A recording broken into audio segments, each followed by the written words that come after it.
السلام علیکم. میں ملک شاہ زین. کوئی تقریباً 1 ماہ سے میں لاہور میں اسٹے کر رہا تھا اور کچھ فیکٹری کے معاملات دیکھ رہا تھا یہاں پر جہاں پہ میں جاب کرتا ہوں. تو میں نے ایئر سیال کی جو ہے وہ ٹکٹ کی تھی اور میری 7 تاریخ کو 7 جولائی کو 10 بجے میری فلائٹ تھی.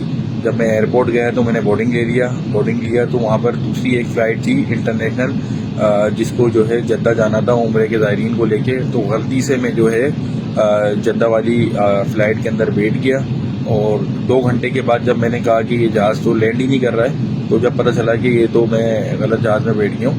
تو بہرحال میں ابھی ایئرپورٹ پہنچ گیا ہوں اور جہاز کے اندر ہوں ایئر سیال کے. ابھی ٹیم نے بتایا ہے کہ یہ جو فلائٹ جو آئی ہے یہ جہاز دوبارہ جو ہے پیسنجر کو لے کے جائے گا 1 سے 1.5 گھنٹے کے بعد کہ مجھے دوبارہ لاہور لے کے جائیں گے. 10 یا 10:30 بج جائیں گے صبح کے. تو انشاءاللہ میں خیر و عافیت سے ہوں. باقی آپ بھائی ہیں دعاؤں میں یاد رکھیں انشاءاللہ.